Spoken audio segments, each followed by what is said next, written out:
बिस्मिल्लाहिर्रहमानिर्रहीम। अस्सलाम वालेकुम डियर स्टूडेंट्स। तो हमने फोरियर सीरीज स्टार्ट कर रखी है, ठीक है। तो उसी के आज हम लेक्चर नंबर 5 की तरफ जा रहे हैं, ठीक है। तो लास्ट लेक्चर में हमने फोरियर सीरीज फाइंड की थी पीस वाइज फंक्शन की, जिसमें फंक्शन क्या था, एक पर्टिकुलर पॉइंट पे डिसकंटिन्यूस था, ठीक है। तो चलिए आज भी हम फोरियर सीरीज फाइंड करने वाले हैं एक पीस वाइज फंक्शन की, ठीक है। तो क्वेश्चन है हमारे पास, find the Fourier series of f of x is equal to 0 when x from -π to 0, ठीक है। और एक्स की वैल्यू जो है वो साइन एक्स है जब एक्स जो है वो ग्रेटर देन 0 है और लेस देन पाई है। अच्छा, पेपर में आमतौर पर इतना ही क्वेश्चन पूछा जाता है आपसे कि फाइंड फोरियर सीरीज ही फाइंड करें, ठीक है। लेकिन पर्टिकुलर केस में वो क्या करता है कि एक आपसे स्टेटमेंट डिमांड करता है कि इस स्टेटमेंट को भी प्रूव कीजिए, जैसे हमने लास्ट प्रॉब्लम में किया भी था, ठीक है। तो शो दैट आपने करना है 1/2 पाई माइनस वन या pi minus 1/2 is equal to 1/1 multiply by 3 minus 1/3 multiply by 5 plus 1/5 multiply by 7 minus so on. Alternative signs आ रहे हैं, ठीक है। पहले प्लस है, फिर माइनस है, फिर प्लस, फिर minus and so on. When x is equal to π/2, ये क्वेश्चन में ब्लेसिंग है कि अगर आपको ये वैल्यू खुद ही दे दे कि आपने फला पर्टिकुलर वैल्यू पे ये स्टेटमेंट प्रूव करनी है, ठीक है। अदरवाइज फिर आपको खुद अंदाजा लगाना पड़ता है कि आपने ये स्टेटमेंट एक्स की किस वैल्यू पे चेक करनी है, किस वैल्यू पे आपको ये स्टेटमेंट एक्चुअली मिलेगी, ठीक है। तो लास्ट प्रॉब्लम में हमने जिक्र भी किया था कि आमतौर पर ये होता है कि अगर आपको पीस वाइज फंक्शन में पॉइंट ऑफ डिसकंटिन्यूटी मिल जाए ना, तो 99% या समझ लें कि तकरीबन यही केस होता है कि आपको पॉइंट ऑफ डिसकंटिन्यूटी पर वो स्टेटमेंट मिल जाती है या वो ही पूछ लेता है, ठीक है। अगर नहीं मिलती तो फिर अपर और लोअर लिमिट की हेल्प भी ले सकते हो आप लोग, ठीक है। लेकिन चलें, पहले सबसे पहले आपने पॉइंट ऑफ डिसकंटिन्यूटी चेक करना होता है। लेकिन चलें इस प्रॉब्लम को हम सॉल्व करते हैं, तो देखते हैं हमारे पास क्या बनता है, ठीक है। तो सबसे पहले आप अज्यूम कर लीजिए हमारे पास जो फोरियर सीरीज है, देखिए अल्टीमेटली लिमिट हमारे पास -π से +π है, ठीक है। तो हमारे पास जो फोरियर सीरीज है, let Fourier series of f of x is, वो क्या होगी, f of x is equal to a0/2 plus summation n is equal to 1 to infinite an cos nx plus bn sin nx, और इसको कह लीजिए ये equation number 1 है। तो आपने इसकी फोरियर सीरीज फाइंड करनी है। तो अब जब आपने फोरियर सीरीज लेट कर ली है, तो आपका मेन काम क्या होता है, उसके बाद आपने फोरियर कोफिशिएंट्स a0, an और bn की वैल्यू कैलकुलेट करनी होती है, ठीक है। तो चलिए स्टार्ट करते हैं। फ़ौरन पहले a0 की वैल्यू कैलकुलेट करिए। तो अब आप क्या करेंगे, a0 का फार्मूला जो है वो आपके पास है 1/π integration -π to +π f of x dx, ठीक है। तो अब आप क्या करें, लिमिट को दो हिस्सों में ब्रेक कर लीजिए और फोरियर सीरीज फाइंड कर लीजिए, इंटीग्रेशन कर लीजिए, ठीक है। और a0 की वैल्यू कैलकुलेट कर लीजिए, ठीक है। तो 1/π, तो लिमिट आप ब्रेक करेंगे -π से 0, तो -π से 0 पर f की वैल्यू क्या है हमारे पास, 0, ठीक है। फिर उसके बाद plus 0 to π sin x dx, ठीक है। तो चलिए इसको इंटीग्रेशन को आपने सॉल्व करना है, ठीक है। देख लेते हैं क्या बनता है इसमें। तो पहले नंबर पे देखिए बाहर तो 1/π ही रहेगा, और जब आप 0 की इंटीग्रेशन करते हो ना बेसिकली, तो वो कांस्टेंट आपको मिलता है, ठीक है। तो हम जानते हैं कि डेफिनेट इंटीग्रेशन में हम कांस्टेंट ऑफ इंटीग्रेशन यूज़ नहीं करते, ठीक है। उसकी रीज़न ये होती है कि अगर आप फर्ज कर लें इंटीग्रेशन किसी फंक्शन की करते हो, उसमें जब आप कांस्टेंट पुट करते हो ना, तो जब आप अपर और लोअर लिमिट पुट करते हो, तो क्योंकि वो कांस्टेंट पे तो कोई फ़र्क नहीं डालती, तो कांस्टेंट एज इट इज़ आ जाएगा अपर लिमिट में भी और लोअर लिमिट में भी। तो वो कांस्टेंट माइनस कांस्टेंट वो खत्म हो जाता है, जीरो हो जाते हैं, ठीक है। तो दैट्स वाई हम जो होता है ना डेफिनेट इंटीग्रेशन, उसमें जीरो को हम लिखते ही नहीं है, ठीक है। तो ये टर्म वैसे ही हमारे पास ओवरऑल जो है इंटीग्रेशन में ये क्या बन जाएगी, जीरो हो जाएगी, ठीक है। इसको हम लिखेंगे ही नहीं, तो ये आएगा 0 to π। उसके बाद साइन की इंटीग्रेशन हमने करनी है, चले अगले स्टेप में भी कर लेते हैं। इंटीग्रेशन का साइन हमने लगा दिया, तो इसको आप सिंप्लीफाई कैसे कर लीजिए, 1/π और साइन की इंटीग्रेशन क्या हो जाएगी, cos x, और लिमिट है 0 to π, ठीक है। तो ये आपके पास आ गया 1/π साइन की माइनस का इंटीग्रेशन होती है, ठीक है, ये भी ध्यान में रखिएगा। तो ये माइनस को बाहर कर लीजिए, ठीक है। और अब आप इंटीग्रेशन करें, इस पे अपर लिमिट लगाएं तो ये आएगा cos पाई माइनस cos 0, ठीक है। तो ये आपके पास आ गया -1/पाई इंटू cos पाई -1, और ये आ गया -1, ठीक है। -2 तो +2 हो गया, ये बाहर वाले माइनस की वजह से। तो a0 की वैल्यू फिर आपके पास आ गई माइनस, तो ये 2/पाई बन जाएगी, ठीक है। a0 की वैल्यू आपके पास आ गई 2/पाई। चलें, इसके बाद आप an की वैल्यू को भी कैलकुलेट कर लीजिए सिमिलरली, ठीक है। तो हम जानते हैं कि an किसके इक्वल है, वो इक्वल है 1/पाई इंटीग्रेशन -पाई टू +पाई, और ये आएगा f(x) cos nx dx। तो चलिए इसकी भी आप क्या करें, लिमिट को दो पार्ट्स में ब्रेक कर लीजिए, ठीक है, ब्रैकेट। तो जब आप -पाई से 0 जाएंगे तो वो आपको वैल्यू मिल जाएगी 0, ठीक है, वो लिखने की ज़रूरत नहीं है। फिर प्लस आपने 0 से पाई जाना है, तो वहाँ पे आपको f की वैल्यू क्या मिल जाएगी, sin x, और फिर मिल जाएगा cos nx dx, ठीक है। इसकी आपने इंटीग्रेशन अब करनी है, ठीक है। तो अब यहाँ पे देखें, यहाँ पे product of two trigonometric function है, तो यहाँ पे आपको 2 sine alpha sine cos beta या 2 cos अल्फा साइन बीटा वाला फार्मूला लगाना पड़ेगा, ठीक है। तो फर्ज कर लीजिए आप यहाँ पे ये फार्मूला लगा लेते हो, 2 cos, पहले cos लिख लीजिए, 2 cos अल्फा साइन बीटा। तो आई होप कि ये याद होगा आपको, ये इक्वल होता है sine alpha plus beta minus sine alpha minus beta के इक्वल होता है, ठीक है। तो अब यहाँ पे जो 2 है, ये 2 इधर आके डिवाइड में चला जाएगा, ठीक है। तो आप इस वैल्यू को कह रहे हो कि ये अल्फा है, और इस वैल्यू को कह रहे हो बीटा है। तो इसके अकॉर्डिंग इसको ओपन कर लीजिए, तो ये आएगा 1/पाई इंटीग्रेशन 0 टू पाई, तो ये आपके पास आ जाएगा साइन अल्फा प्लस बीटा। अब अल्फा का काम कौन कर रहा है, एन एक्स, तो ये आएगा एन एक्स प्लस एक्स, तो एक्स को बाहर लिख लीजिए, तो ये आएगा n+1 इंटू एक्स, ठीक है। फिर minus sine n x minus x, तो ये आएगा n-1 into x d x over two, ये वाला जो है ये ओवर 2 में आ जाएगा, तो इसको बाहर बटे के नीचे लिख लीजिए, ठीक है। तो ये 1/2 पाई बन जाएगा, ठीक है। तो अब आपने क्या करना है, इसको इंटीग्रेट कर लीजिए। तो ये आपके पास इंटीग्रेशन में किस तरह आ जाएगा, 1/2 पाई इंटीग्रेशन साइन की integration minus cos n+1 x over angle का डेरिवेटिव क्या बनेगा, n+1, ठीक है, माइनस, तो साइन की इंटीग्रेशन माइनस का, तो ये प्लस फिर हो जाएगा cos n-1 into x over n-1, और ये बन जाएगा 0 से पाई लोअर लिमिट और अपर लिमिट, ठीक है। अब इसको लोअर लिमिट और अपर लिमिट पे सॉल्व कर लीजिए, ठीक है। तो ये आपके पास आ जाएगा 1/2 पाई इंटू, ऊपर माइनस भी साथ में है, ये भी ध्यान में रखिएगा, तो ये आएगा cos n+1 pi minus cos minus, तो ये पीछे माइनस की वजह से वो प्लस हो जाएगा, प्लस cos 0, ठीक है। और डिवाइड में तो n+1 ही रहेगा, ठीक है। और उसके बाद प्लस ये आएगा cos n-1 pi minus cos 0 over, यहाँ पे बटे में रहेगा n-1, ब्रैकेट क्लोज कर लीजिए, ठीक है। और फाइनली देखें हमारे पास क्या बचेगा, ये हमारे पास कुछ यूँ बच जाएगा 1/2 पाई इंटू माइनस cos। अब cos जो है ना, cos n पाई, वो हम जानते हैं -1 की पावर n के इक्वल होता है, ठीक है। चलो यहाँ पे मैं मेंशन कर देता हूँ, cos पाई जो होता है वो हमने लास्ट लेक्चर में वैसे बात भी की थी, -1 के इक्वल होता है। और अगर आप cos n पाई की बात करें तो वो इक्वल होता है -1 की पावर n के, ये डिमाइवर्स थ्योरम से वेरीफाई होता है, ठीक है। तो अगर cos n+1 पाई है तो पावर बस आ जाएगी n+1, ठीक है। तो ये माइनस ये वाला, और -1 की पावर क्या आ जाएगी n+1, और प्लस cos 0 1 डिवाइड में n+1 ही रहेगा, प्लस, और फिर यहाँ पे भी सेम टू सेम -1 की पावर n-1 -1 cos 0 की जगह पे, तो ये आएगा n² n-1, ठीक है।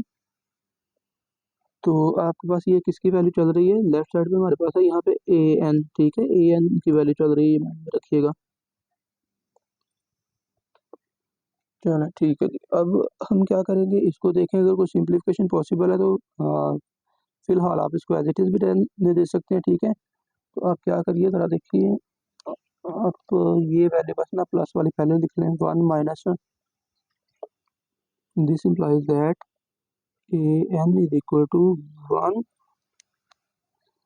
माइनस माइनस 1 की power n plus 1 over n plus 1 plus minus 1 की power n minus 1 minus 1 over n minus 1, ठीक है। और बाहर है, बाहर आपने लिखना था 1 ओवर 2 पाई, ठीक है, 1 ओवर 2 पाई, ठीक है। तो ये आपके पास ए एन की वैल्यू आ गई, ठीक है। इसको सेव कर लीजिए अपने पास। अब फाइनली रह कौन गया, बी एन, ठीक है। तो बी एन की वैल्यू क्या आएगी हमारे पास, b n is equal to, formula लिखिए, 1 over pi integration minus pi to plus pi f of x sine n x d x, ठीक है। तो इसकी लिमिट भी ब्रेक कीजिए, तो ये आपके पास क्या बनेगा, 1 over pi as it is, ठीक है। पहले आप इसको माइनस पाई से 0 ब्रेक करेंगे, तो माइनस पाई से 0 आपके पास एक्स एफ की वैल्यू क्या है, 0, ठीक है, प्लस 0 टू पाई, 0 टू पाई आपके पास एफ की वैल्यू क्या है, साइन एक्स, और यहाँ पे आएगा sine n x d x. तो अब ये आपने इंटीग्रेशन को सॉल्व करना है, ठीक है। तो इसको आप फिर वही कोई ट्रिग्नोमेट्री का फार्मूला यहाँ पे आपको लगाना पड़ेगा, और वो फार्मूला आपके पास बनेगा, आई होप कि आपको याद होगा, since minus two sign alpha sine beta, ये इक्वल होता है बच्चों cause alpha minus beta alpha plus beta minus cos alpha minus beta, ठीक है। तो अगर ये आप ये माइनस और टू को इस तरफ शिफ्ट कर लें, तो ये आपके पास बनेगा 1 ओवर 2, ठीक है। माइनस को ये साइन चेंज करने के लिए इस्तेमाल कर लीजिए, तो ये आएगा cause alpha minus beta minus cos alpha plus beta, ठीक है। देयरफॉर जो बी एन की वैल्यू है वो क्या बन जाएगी, बी एन की वैल्यू कुछ यूँ आ जाएगी फिर, 1 ओवर पाई इंटीग्रेशन 0 टू पाई, ठीक है। तो ये आप इसको पहली टर्म समझिए अल्फा, और इसको दूसरी टर्म बीटा समझ लीजिए, ठीक है। तो ये आपके पास आएगा एन एक्स माइनस एक्स, तो ये एन माइनस साइन, ये कॉज चल रहा है, ठीक है, सॉरी, ये आएगा cos n minus 1 x minus cos n plus 1 x, और फिर बाहर क्या लिखेंगे, डी एक्स।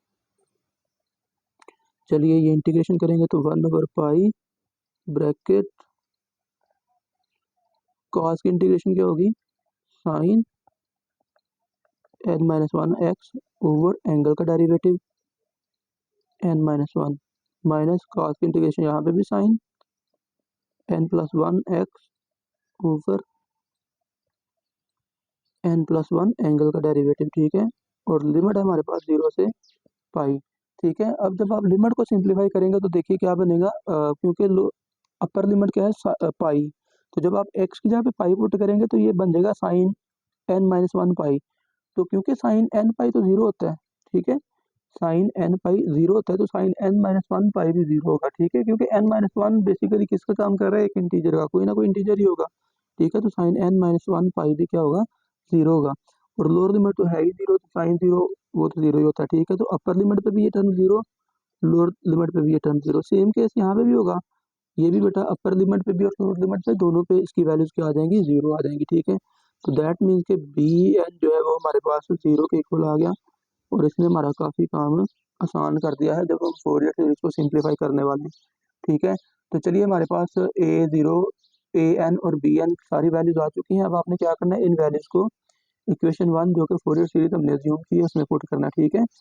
तो आप लिखेंगे, सो इक्वेशन 1 बिकम्स, वो क्या बन जाएगी, तो ये हमारे पास है F of x left side पे, अभी इसको एफ ऑफ एक्स लिखिए एज इट इज़, ठीक है। ए नॉट ओवर 2, ए नॉट की वैल्यू क्या है, 2 ओवर पाई, ठीक है। तो यहाँ पे भी 2 है, 2 से 2 कैंसिल, तो ये आ जाएगा 1/पाई, ठीक है, 2 भी कैंसिल हो गया, ठीक है, तो ए नॉट की जगह पे आपने 2/पाई लगाना होता है ना, तो फिर आएगा प्लस समेशन समेशन। अब आपने वैल्यू पुट करनी है ए एन की और फिर साथ में cos N x. A N की वैल्यू ये आपके पास ऊपर आपको नजर आ रही है 1/2 पाई, 1/2 पाई, और उसके बाद है 1 माइनस 1 की power n plus 1 over n plus 1 plus -1 की power n minus 1 over n minus 1, और बाहर क्या है cos n x, और ये आपके पास आ जाएगा प्लस 0, बी की वैल्यू क्या है 0, बी एन, तो वो लिखने की जरूरत नहीं है। तो ये हमारे पास रिक्वायर्ड फोरियर सीरीज किसकी, जो हमारे पास पीस वाइज फंक्शन है, ठीक है। फोरियर सीरीज यहाँ तक हमारी कंप्लीट हो चुकी है, ठीक है। तो अगर मतलब सिर्फ फोरियर सीरीज आए तो उसकी आप एक्सपेंडेड फॉर्म भी लिख सकते हो, ठीक है। लेकिन यहाँ पे ना आपको एक एडिशनल काम भी दिया गया है। आपको कहता है कि जब x की वैल्यू पाई/2 हो तो आपने प्रूव करनी है, ये एक पर्टिकुलर स्टेटमेंट है, 1/2 pi minus 1 is equal to 1/1 multiply by 3 minus 1/3 multiply by 5 and so on. ये चीज़ आपने प्रूव करनी है, ठीक है। तो अब ज़रा देखिए, आपने इसका मतलब तो ये कन्फर्म है कि हमने इसको एक्सपेंड करना है, फोरियर सीरीज को एक्सपेंड तो करना पड़ेगा, क्योंकि जो हमने शो करना है वो वहाँ पे एक सीरीज है, ठीक है। तो ये हम जो है समेशन को एक्सपेंड करेंगे, ठीक है। तो चलिए समेशन को एक्सपेंड करते हैं, क्या पॉसिबिलिटी है। तो आप ना पहले यूँ करें कि ये जो ब्रैकेट में टर्म है ना, इसको ज़रा देखिएगा, ब्रैकेट वाली टर्म, ठीक है। तो ये क्या बनेगी, f of x is equal to ये 1/पाई एज इट इज अभी रहने दीजिए, ये 1/2 पाई समेशन से बाहर लिख लीजिए, ठीक है, n is equal to 1 to infinite, ठीक है। अब जरा गौर कीजिएगा, अगर आप n की जगह पे 1 पुट करते, 1 से स्टार्ट आपने करना होता है ना, ये पहले पैटर्न थोड़ा सा अंडरस्टैंड करते फिर इसको जनरलाइज कर लेते हैं। मैं सिर्फ ना अभी न्यूमरेटर वाली टर्म को बटे के ऊपर वाली टर्म को देखने वाला हूँ, ठीक है, नीचे वाली को हम बात अभी एज इट इज लिख लेते हैं। अच्छा देखिए, जब आप n की जगह पे 1 लगाएंगे तो ये क्या बन जाएगा, 1 + 1 2, -1 की पावर 2 + 1 1 - 1 0 0 हो जाएगा। अगर आप n की जगह पे 2 पुट करते तो 2 + 1 3, -1 की पावर 3 -1, तो -1 यहाँ पे पीछे माइनस माइनस प्लस 1 + 1 ये 2 बन जाएगा। अगर आप 3 पुट करते हो तो ये आएगा 3 + 1 4, तो -1 की पावर 4 + 1, तो 1 + 1 तो वो तो 0 हो जाएगा फिर, ठीक है। इसका मतलब जब आप n की जगह पे ना ऑड नंबर पुट करें ना, ऑड नंबर, तो फिर क्या हो रहा है, फिर आपके पास ये ऊपर जो टर्म है वो क्या बन रही है, 0 बन रही है, ठीक है। क्योंकि जब आप ऑड पुट करोगे ना n की जगह पे, तो n ऑड + 1 वो बन जाएगा इवन, और इवन नंबर -1 की पावर इवन जब होगी तो वो +1 आ जाएगा, तो 1 माइनस प्लस 1 तो है वो 0 हो जाएगा, ठीक है। तो यहाँ पे तो ऑड नंबर पे ये वैल्यू क्या आ जाएगी, 0, ठीक है। अब यहाँ पे भी देखिए, तो यहाँ पे भी सेम सिनेरियो है, ऑड -1 तो वो इवन हो जाएगा, ठीक है, -1 की पावर इवन +1, तो 1 - 1 वो भी 0 हो जाएगा, ठीक है। तो अब हमने फिर इसका मतलब है कि इसको सिर्फ इवन के लिए चेक कर लेना है, तो वो हमारे काम आ जाएगा, ठीक है। अब फिर आप यहाँ पे यूँ करें, समेशन को n इज इक्वल टू 1 की बजाय ना 2k लिख लीजिए, ठीक है। अब 2k क्या है, 2k की बजाय आप चले साथ में बेशक यूँ लिख लें कि k जो है इसका ताल्लुक है पॉजिटिव इंटीजर से, पॉजिटिव इंटीजर्स कह लीजिए, नेचुरल नंबर कह लीजिए, ठीक है, 2k इसको लिख लें, या सिंपल लिख लीजिए n is equal to even number. तो आप इनमें से कोई भी n is equal to 2k, जबकि k बिलोंग्स टू इंटीजर्स, ठीक है, या n is equal to even लिख सकते हैं, ठीक है। तो फिर क्या बनेगा, जब आपने इवन नंबर पुट किया तो ये देखें, अ, ये 1 -1 तो वो +1 हो जाएगा, तो यानी कि ऊपर क्या आ गया 2, 2/n+1, ठीक है। ये देखिए, अभी हमने n को वैनिश नहीं किया, ये बात ध्यान में रखिएगा, क्योंकि n की वैल्यू मौजूद है। ये हम काम क्यों कर रहे हैं, ये सिर्फ -1 की पावर को सिंप्लीफाई करने के लिए कर रहे हैं, ठीक है। क्योंकि हम जानते हैं कि 1 की पावर तो कुछ भी हो तो वो उसका आंसर अल्टीमेटली 1 ही आना है, ठीक है। तो ये एक साइन है बीच में माइनस का, तो उसको हमने बैलेंस करने के लिए सिर्फ ऊपर वाली टर्म को सॉल्व करना है, ठीक है। और उसके बाद है जी प्लस। अब देखिए यहाँ पे भी सेम आपने क्या करना है, सिर्फ इवन नंबर पुट करना है, तो इवन -1 ऑड, -1 की पावर ऑड -1 -1 -1 -2 के इक्वल आ जाएगा, तो ऊपर आ जाएगा माइनस का 2, और नीचे क्या है n-1, और बाहर क्या चल रहा है हमारे पास cos nx। अभी याद रखें कि हमने सिर्फ बटे के ऊपर वाली इस टर्म को सिंप्लीफाई किया है, अभी ये cos n यहाँ पे भी मौजूद है, बटे के नीचे भी n मौजूद है, ठीक है। तो चलिए अब जरा इसको अंदर वाली टर्म को थोड़ा मजीद सिंप्लीफाई करते हैं, तो देखते हैं क्या बनता है। तो ये आएगा 1/पाई + 1/2 पाई summation n is equal to 2k, remember का 2k फिर वही k belongs to positive integer, या फिर n is equal to even लिख लीजिए, ठीक है। तो ये यहाँ से 2 निकाल लीजिए कॉमन, ठीक है। तो ये आएगा 1 ओवर एलसीएम, चले साथ में एलसीएम भी ले लें, n plus one n minus one, तो ये n square minus one LCM आ जाएगा। तो यहाँ पे आ जाएगा n माइनस वन और बीच में माइनस है, तो ये आ जाएगा minus n minus one cos n x, ठीक है। ये पीछे वाला 2 और ये वाला 2 तो बैलेंस हो जाएगा, ठीक है। यहाँ से n से n भी कट जाएगा, ठीक है। तो ऊपर क्या बचा, -2 और इसको आप समेशन से बाहर कर सकते हो, ठीक है, कर सकते हैं। 1 over pi minus 2 over pi minus 2 over pi, तो ये आपके पास क्या बन गया, summation n is equal to 2k, जबकि k क्या है, पॉजिटिव इंटीजर, टू इन्फिनिटी। और ये आपके पास क्या आ जाएगा फिर, -2 ऊपर से आपने बाहर निकाल लिया, तो ये आ जाएगा 1 over n square minus one cos n x, ठीक है। तो अब देखिए ये पॉसिबल सिंप्लीफिकेशन जितनी हो सकती थी हमने कर ली। अब आपने क्या करना है, इसको pi is equal to x is equal to pi over 2 पे सिंप्लीफाई करना है, x is equal to pi over 2 पे, ठीक है। तो आप लिखेंगे at x is equal to pi over 2, चलें क्या बनेगा देखते हैं। तो पहले लेफ्ट साइड पे एफ ऑफ एक्स एक्स है, तो आप एफ ऑफ एक्स को भी सिंप्लीफाई करना पड़ेगा ना, x is equal to pi over 2 पे। तो क्या बनेगा जरा देखिए, एफ ऑफ पाई ओवर 2, तो देखिए पाई ओवर 2 हमारे पास किस इंटरवल में आता है, गिवन प्रॉब्लम में, जरा देखिएगा। तो देखिए पाई ओवर 2 जो है वो 0 से पाई के बीच में आ रहा है, ठीक है। पाई ओवर 2 जो है वो 0 से पाई ओवर 2 के बीच में आएगा, तो वहाँ पे एफ की वैल्यू क्या है, साइन एक्स, ठीक है। तो हमारे पास एफ पाई ओवर 2 क्या आएगा, साइन पाई ओवर 2 के इक्वल, ठीक है। F pi over 2 is equal to sine pi over 2, और दैट इज इक्वल टू 1, ये 1 के इक्वल आ जाएगा, ठीक है। तो जब आप यहाँ पे लिखेंगे f of pi over 2 is equal to 1 over pi minus 2 over pi summation n is equal to 2k to infinity, k belongs to positive integer, और ये आएगा 1 over n square minus one, और बाहर क्या है, कॉज n पाई बाय 2, ठीक है। तो चलिए अब ये n को भी ओपन कर लीजिए, लेफ्ट साइड पे तो आ गया 1, और ये वाला पाई इस तरफ ले आए, minus 1 over pi is equal to -2 over pi. अब ये समेशन को ओपन कीजिए। अच्छा देखिए, cos n पाई ओवर 2 को हम सिंप्लीफाई करेंगे। देखिए एक चीज़ तो आप माइंड में क्लियर रखिएगा कि हमने n की जगह पे अब सिर्फ इवन नंबर पुट करने हैं, और वो भी पॉजिटिव वाले, ठीक है। यानी कि आप 2 पुट करेंगे, 4 पुट करेंगे, 6 पुट करेंगे एंड सो ऑन, ठीक है। तो साथ साथ cos को भी सिंप्लीफाई करते जाते हैं। तो देखिए पहले आप बटे के ऊपर तो cos वाली वैल्यू को लिख लीजिए। तो जब आप 2 पुट करेंगे ना n की जगह पे, तो ये आएगा cos 2 पाई ओवर 2, तो 2 से 2 कट गया, तो cos पाई आ गया। तो cos पाई किसके इक्वल है, -1 के, ओवर ये आएगा 2 स्क्र माइनस वन, फिर प्लस cos 4 पाई ओवर 2, तो 2 से 2 कटेगा, 2 2 जार 4, तो cos 4 पाई, तो वो +1 के इक्वल आ जाएगा।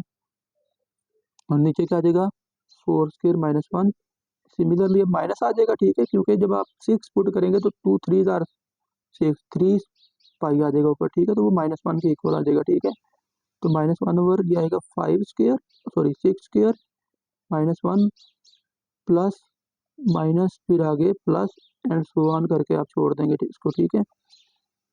तो चलिए अब इसको आप सिंप्लीफाई कर लीजिए, क्या पॉसिबल सिंप्लीफिकेशन है। तो लेफ्ट साइड पे तो एलसीएम आ रहा है, इसको जरा एलसीएम को सिंप्लीफाई करना है, तो ये आएगा pi -1 over pi is equal to, ये माइनस को अंदर अगर आप शिफ्ट कर दें तो ये 2 ओवर पाई इधर रहा, तो ये आपके पास क्या आ जाएगा, माइनस का प्लस हो जाएगा, प्लस 2 स्क्र 4, 4 माइनस 1 3, तो 3 को आप लिख सकते हो 1 मल्टीप्लाई बाय 3, ये प्लस था, अब ये माइनस बन गया बाहर वाले माइनस की वजह से, तो ये आएगा 1 ओवर 4 का स्क्वायर, 4 का स्क्वायर 16, 16 माइनस 1 15, 15 आ गया, तो 15 को आप लिख सकते हो 3 मल्टीप्लाई बाय 5, ठीक है। और उसके बाद फिर प्लस का साइन, तो ये आएगा 1 ओवर 6 स्क्वायर 36 माइनस 35, तो 35 को आप लिख सकते हो 5 मल्टीप्लाई बाय 7 माइनस 1, ठीक है। तो देखिए राइट साइड का तो हमारा ऑलमोस्ट जो हमने स्टेटमेंट प्रूव करने थे वो आ गई। अब लेफ्ट हैंड साइड को देख लेते हैं। तो ये देखें, आप अगर इसको सिंप्लीफाई करें तो ये पाई से पाई कट जाएगा, और ये 2 इस तरफ आके डिवाइड हो जाएगा, तो हमारे पास आ जाएगा 1 over 2 5 minus 1 is equal to 1/3, 1 multiply by 3, 1 multiply by 3 है, ठीक है, minus 1/3 multiply by 5 plus 1/5 multiply by 7 minus so on, ठीक है। तो ये हमने क्या किया, गिवन जो हमारे पास स्टेटमेंट थी उसको भी आपने वेरीफाई कर लिया एक particular number x is equal to 5/2 पे, ठीक है। तो ये हमारा फोरियर सीरीज का क्वेश्चन हो गया कंप्लीट। आई होप कि आपको प्रॉब्लम की समझ भी आई है, ठीक है। लेकिन फिर भी अगर आपको किसी स्टेप में कहीं पे डाउट है तो आप हमें कमेंट्स में बता सकते हैं, ठीक है। ईमेल कर सकते हैं, व्हाट्सएप कर सकते हैं, ठीक है। बिला झिझक आप किसी भी वक्त मैसेज कर सकते हैं, ठीक है। तो अगर आपको किसी स्टेप में डाउट है तो बिला झिझक आप हमसे रब्ता कर सकते हैं, ठीक है। तो आप सबका वीडियो देखने का बहुत शुक्रिया। अल्लाह हाफिज़।